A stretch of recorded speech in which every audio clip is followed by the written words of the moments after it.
साथियों नमस्कार, मेरा नाम है सुरेंद्र कुमार और आप देख रहे हैं आओ बात करें।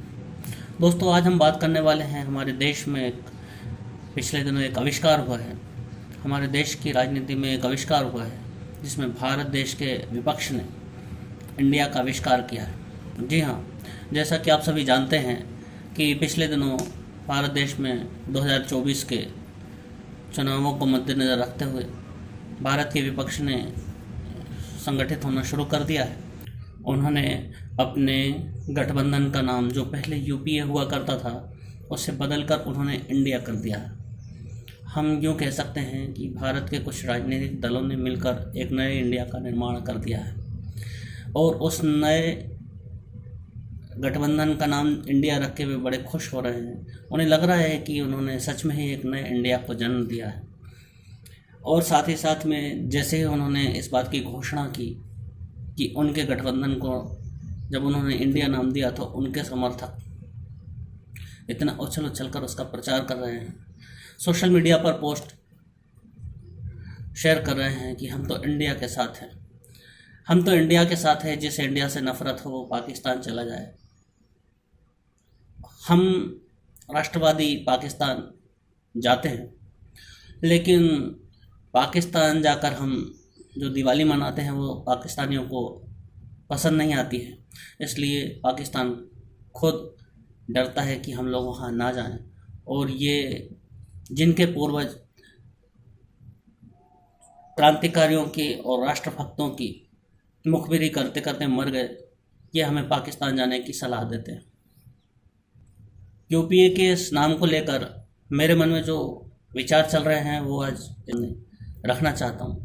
मेरा मानना यह है साथियों कि नाम बदलने से देश को अब आप गुमराह नहीं कर सकते हैं। यदि देश आप चाहते हैं कि देश आपके फेवर में वोट करे, यदि आप चाहते हैं कि देश आपको एक मौका और दे, तो आपको देश की मुख्य धारा के साथ मिलकर, मुख्य धारा को समझकर चुनावी रण क्षेत्र में आगे बढ़ना होगा। उस हिसाब की रणनीतियाँ आपको बनानी होगी। ना जाने क्यों भारत का विपक्ष ये बात समझने को तैयार ही नहीं है। उनको लगता है कि जिन 15% वोट को मांगने के लिए देश की सारी सेक्युलर पार्टियां घाघरा उठाकर नाच करती रहती हैं, वह 15% वोट इनको मिल भी जाएगा तो भी इनका 2024 के चुनाव में भला नहीं कर पाएगा। क्योंकि आज देश की बहुसंख्यक आबादी ने न जाति के नाम पर और न ही पैसों के बदले में वोट देना बंद कर दिया है। साथ ही साथ अब भारत की बहुसंख्यक आबादी ने देश की गरिमा को बढ़ाने के लिए, देश की शक्ति को बढ़ाने के लिए और देश की एकता अखंडता की रक्षा के लिए वोट करना शुरू कर दिया है। अब देश की बहुसंख्यक आबादी ने देश की प्रतिष्ठा को बढ़ाने के लिए वोट करना शुरू कर दिया है। ऐसे में इन राजनीतिक दलों को, जो इस समय भारत के विपक्ष में है, इनको इस बात को समझ लेना चाहिए कि एक मजबूत लोकतंत्र के लिए, एक मजबूत राष्ट्र के लिए, लोकतंत्र में एक मजबूत सरकार के साथ साथ एक मजबूत विपक्ष का होना भी बहुत अधिक आवश्यक है। जिस मजबूत विपक्ष की मैं बात कर रहा हूँ, उस मजबूत विपक्ष की आज भारत को अत्यधिक आवश्यकता है। लेकिन ये जो राजनीतिक पार्टियाँ हैं, जो खास किस्म के लोगों का वोट बटोरने के लिए और सेक्युलरिज्म का चोला ओढ़कर घूमते हैं सेकुलर दलों के नेता, उन्हें अब ये समझ लेना चाहिए कि भारत की जो मूल विचारधारा है उससे हटकर कोई और विचारधारा, कोई और पाखंड भारत के लोगों पर अब ये थोप नहीं सकते। इसलिए मैं इनको ये संदेश देना चाहूँगा कि इन्हें यदि भारतीय राजनीति में एक सक्रिय और एक मजबूत भूमिका निभानी है तो इन्हें सबसे पहले अपनी विचारधाराओं को फिर से भारत की मूल विचारधारा के साथ जोड़ना होगा, भारत की मूल विचारधारा के साथ कनेक्ट करना होगा, तभी ये भारत में इनका भविष्य सुरक्षित कर पाएंगे। और साथ ही साथ साथियों, केंद्र सरकार भारत देश में यूसीसी लागू करने के लिए प्लान बना चुकी है।